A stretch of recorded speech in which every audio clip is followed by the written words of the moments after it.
What's up, y'all? We back. We as before are fighting the weather. This is Lower Alabama and we have full-fledged summertime, even though they say it's not summer. How could it possibly get any muggier and hotter? You think too hard, you had to go to the hospital to get some fluids, but you know, we dealt with that with this truck. So my saying is sacrifice your body. So we're sacrificing our body every chance we get. Unfortunately, not been able to get out and do much because of rain. We're trying to undercoat this thing just with some rattle can, truck bed liner, rubberized stuff. Rust-Oleum makes. It's rained on it, I don't know how many times since I sprayed it. That's a light coat, just one coat. Not really so much on the bottom, but it's held up. No rust popping back out on the frame rail. But we got the motor finally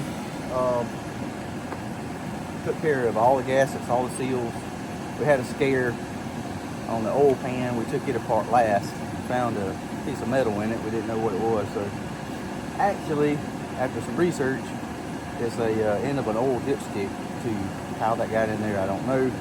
But we've been in the top, we've had the heads off, looked at the crank, everything looks good. No scarring, nothing's been through the engine. So it's come out of a roll truck. It's a 6.0. So we went with the other stuff that we put in the 5.3 BTR stage 4. Only difference, we put LS7 lifters in this one. We had to do that. But anyway, we've been through it. It looks good. It should be good to go. We ain't done a compression test or anything, but we're going to just hope and pray that everything's good to go. And today it's about 100. Supposed to pour again about 3. So we got a couple hours of work time. We're going to try to get the Turbo 400 out. We got the huge 3000 stall finally in. It was back ordered. So we got that in. Got a standalone harness coming. We're going to try to do a little different than we did the 5.3. We're probably going to go back and redo that on this one. But we're going to try to button all this up and pop this thing in. At least get the motor in the truck today. We've been doing some welding and cutting and interrockers and stuff like that. So on the other side we had a major hole in the floorboard, so it's just taking time. We can't get out here and do what we need to do. So anyway, we're not on a deadline for this truck, so we just kind of drag it along a little bit, bring you guys in the AC while we're out here in the hot south. So if anybody wants to come down to Lower Alabama, y'all come on, because it is plenty hot. At least we're not fighting that, so I'd rather sweat than bug. But y'all overlook the work area. Right now it looks like a bomb went off.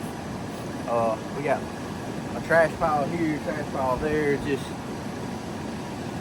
chaos right now. So we got to get some organization back. But we're gonna get this motor and all in. That'll get all this stuff cleaned up, and I think we can go ahead and put the fuel cell in. But anyway, this is the motor compartment. It's gonna be our engine bay. This is what we're going with right now. Those mounts are what's supposed to mount this thing up. We're gonna end up pulling these inner fenders out. We're gonna do the relocation for the hood hinges, but right now, just for giggles, I sprayed them. Because once we get the motor in, we're gonna have to do something to set the hood back on or something. We got our air conditioned 3000 right there on the floor. Any air is better than no air, right? So anyway, we got a transmission cross member. I'll try to get all the information posted down there on this stuff and then start putting it together. Anybody wants to know the brands and stuff we went with, what we actually went with, part numbers and all that good stuff. But as you can see, we had rust here. So I think a lot of guys are, you know, at the shows, we're going off of what we see. So what looks cool, I want something that looks pretty cool, you know, I don't want anything just stop. So yeah, we have to watch the horseflies too. I don't know if y'all got those where you live, but taking these out, either tubbing it or just taking them out, let it be exposed. Because we're planning on putting like a 22 on this truck. Having a hard time finding the 6 lug, the 5 lugs, of course there's bajillions of them, but we're gonna get something put together soon. Got a lot of work to do. But today, we are going to put this motor in, transmission. That's our goal.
So next day, after a hot day in southern Alabama, we have got the motor and transmission in, y'all.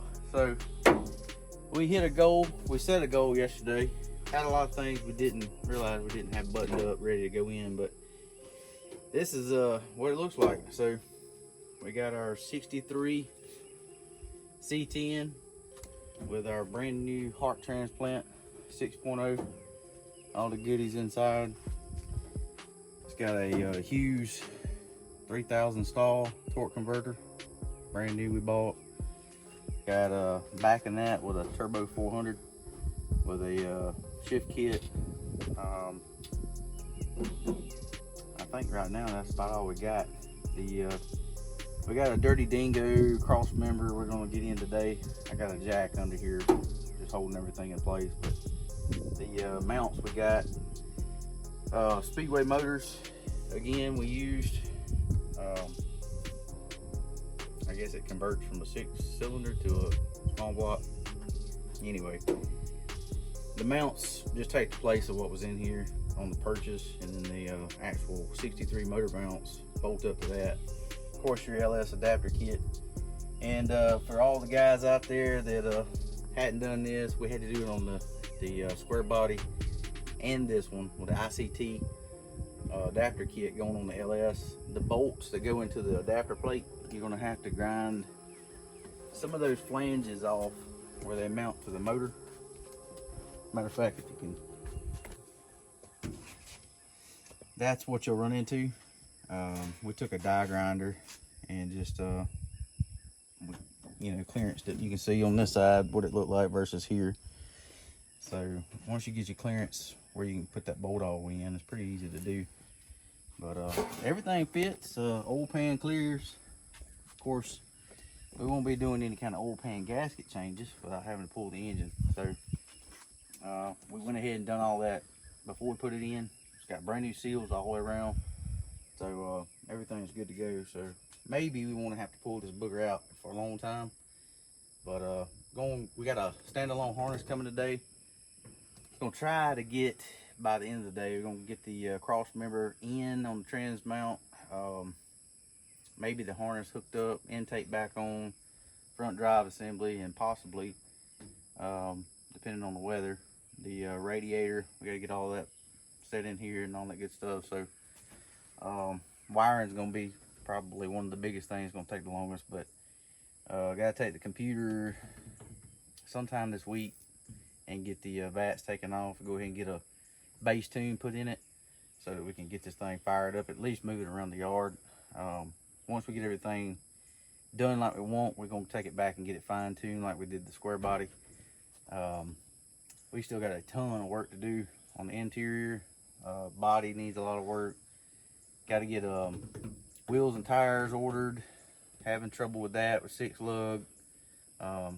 For all you guys on the old models like this, the 5 lug conversion, of course, is the way to go. But there again, that's a big chunk of money that you could be putting in something else. So for right now, I think we're just gonna try to settle with a 6 lug. Try to find something maybe in a 20 or 22.